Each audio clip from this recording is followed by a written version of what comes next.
मैंने सुना तो था कि अगर रात के समय किसी सुनसान रास्ते पर आपको कोई आवाज सुनाई दे या आपका कोई नाम पुकारे तो पीछे पलटकर नहीं देखना चाहिए। लेकिन जैसे आप इस बात पर विश्वास नहीं करते, वैसे ही मुझे भी इन सब बातों पर विश्वास नहीं है। लेकिन शायद इन सब बातों पर विश्वास ना करना मेरी जिंदगी की सबसे बड़ी भूल थी और ये मेरे लिए एक बुरा सपना साबित हुआ। बस फर्क इतना है कि बुरे सपने नींद टूटने के बाद गायब हो जाते हैं, लेकिन ये बुरा सपना शायद मेरी जिंदगी का एक हिस्सा बन चुका था जो अब तक मेरे साथ ही चल रहा है।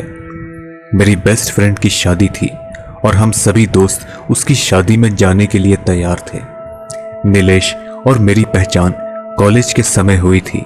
वह उत्तराखंड के एक छोटे से गांव में रहता था और पढ़ाई के सिलसिले में दिल्ली आया था।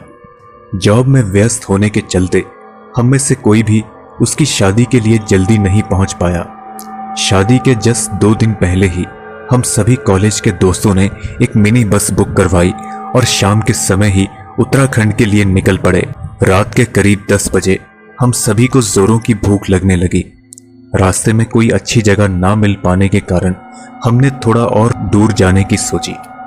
करीब 12 बजे के आसपास हमें एक जगह दिखाई दी जहां पर हम सभी खाने के लिए बैठ गए।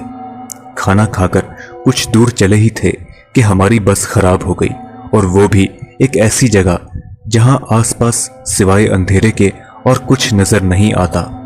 मैं और मेरा एक दोस्त फोटोज खिंचवाने के लिए चल पड़े। हमें फोटोज खींचने का बहुत शौक था। रात का समय था, बाहर का ठंडा मौसम बहुत अच्छा लग रहा था, तो हमने सोचा कि एक जगह खड़े होने से बेहतर यह है कि आगे चला जाए। गाड़ी ठीक होने में तो समय लगेगा ही। मेरे दोस्त और मैं कुछ ही दूर चले थे कि वहां इतना घना अंधेरा था कि हमें आगे पीछे का कुछ नजर नहीं आ रहा था। अचानक मुझे ऐसा लगा कि जैसे कोई मुझे आवाज दे रहा है। पहले तो मुझे लगा कि ये मेरा वहम है। फिर हम दोनों फोटोज खींचने में व्यस्त हो गए। लेकिन कुछ ही देर बाद मुझे फिर से लगा कि किसी ने मेरा नाम पुकारा है। मैं पहले तो डर गया, लेकिन अपने दोस्त को इसके बारे में कुछ नहीं बताया। लेकिन जैसे ही मैं और आगे बढ़ा, किसी ने बहुत तेजी से मेरा नाम पुकारा, और जब मैंने अपने दोस्त से पूछा कि क्या उसे कोई आवाज सुनाई दी, तो उसने मना कर दिया और यह भी कहा कि अगर कोई मुझे आवाज सुनाई दे भी रही है तो भी मुझे पीछे नहीं मुड़ना चाहिए, क्योंकि ऐसा करने पर बुरी आत्माएं पीछे पड़ जाती हैं। मैंने उसकी बात को मजाक में टाल दिया और ये कहते हुए नकार दिया कि हो सकता है किसी को हमारी मदद की जरूरत हो। मेरे दोस्त ने कहा, जिसे मदद चाहिए उसे तुम्हारा नाम कैसे पता? अगर पता भी है तो मुझे उसकी आवाज क्यों नहीं आई? मैंने फिर भी उसकी बात को टाल दिया। लेकिन जैसे ही मेरे कानों ने दोबारा मेरा नाम गूंजता हुआ सुना, इस बार मैंने पलट कर देख लिया कि आखिर कौन मुझे पुकार रहा है। गलती कर दी मैंने।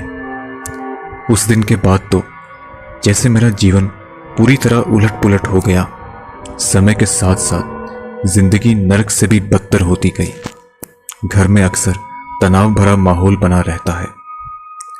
आज भी मेरे कपड़े अलमारी के बाहर गिरे होते हैं, तो कभी मेरा कमरे का सामान इस कदर बिखरा होता है कि जैसे किसी ने मेरे कमरे के सामान पर ही अपना गुस्सा निकाल दिया हो।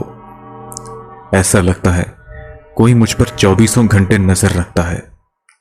सुबह जब भी उठता हूं तो मेरे चेहरे पर लकीरों के निशान होते हैं, अजीबोगरीब सिंबल्स होते हैं। तो कभी रात के समय ऐसा लगता है कि जैसे कोई मेरे बगल में बैठकर जोर जोर से रो रहा हो।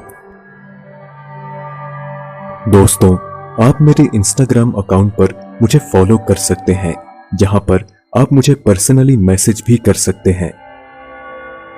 आप अपने विचार हमें कमेंट्स के माध्यम से जरूर बताएं। अगर आपको ये वीडियो पसंद आई तो इसे लाइक और शेयर जरूर करें। हम जल्द ही आपसे अगली वीडियो में मुलाकात करेंगे। तब तक के लिए इजाजत दीजिए।